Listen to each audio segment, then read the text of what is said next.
Becky Stowe is a banker. She keeps her deposits under lock and key. This job is made for me. I grew up going in the woods with my dad and my grandfather fishing, and this is just where I should be. I love the bottomland hardwood forest. It's probably my favorite place in the world. Stowe is a new kind of wilderness advocate. She saves habitat by dealing in bank credits and real estate. She manages 17,000 acres of bottomland hardwood forest and pine savanna on Mississippi's coastal plain. It seems to me to be primeval. I like to pretend that I'm the only one that has ever seen it. But 95% of coastal Mississippi has been cut over, drained, developed, or tree farmed. The Nature Conservancy bought several tracts here, rich in plant and animal life, with the goal of preserving these islands of biodiversity and restoring them to their original natural state. Nearby, this land is being drained for a new subdivision. Under federal law, builders must mitigate the damage they do so there will be no net loss of wetlands.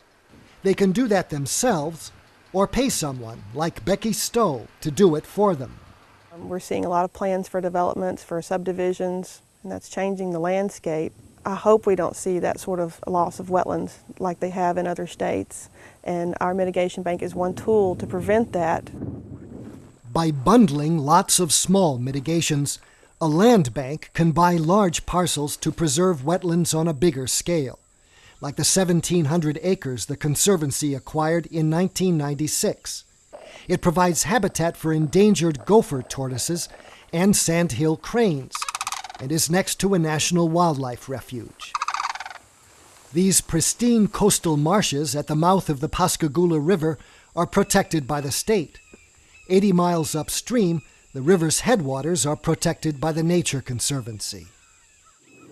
The Pascagoula drains 10,000 square miles in 30 counties and 2 states. It's the largest undammed river in the lower 48. About 80,000 acres along the river have been preserved, much of it acquired through mitigation banks. When you pool your resources, you can do bigger things. The impacts on wetlands from a single project can be small, but they add up and can destroy entire watersheds. Mitigation banks can turn things around. In Colorado, the Department of Transportation created its own mitigation bank along an interstate highway in Castle Rock. It is the first habitat bank in Colorado, and it's also the first bank and one of the few in the country that was done on the basis of ecosystem restoration. Nearby housing development caused runoff to devastate this stream bed, but $2 million in mitigation work brought it back, restoring natural vegetation and critical habitat for an endangered species of mouse.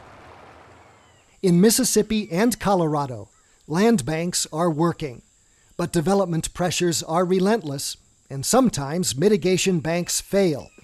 Despite their widespread use, Florida has lost 800,000 acres of wetlands in the last decade.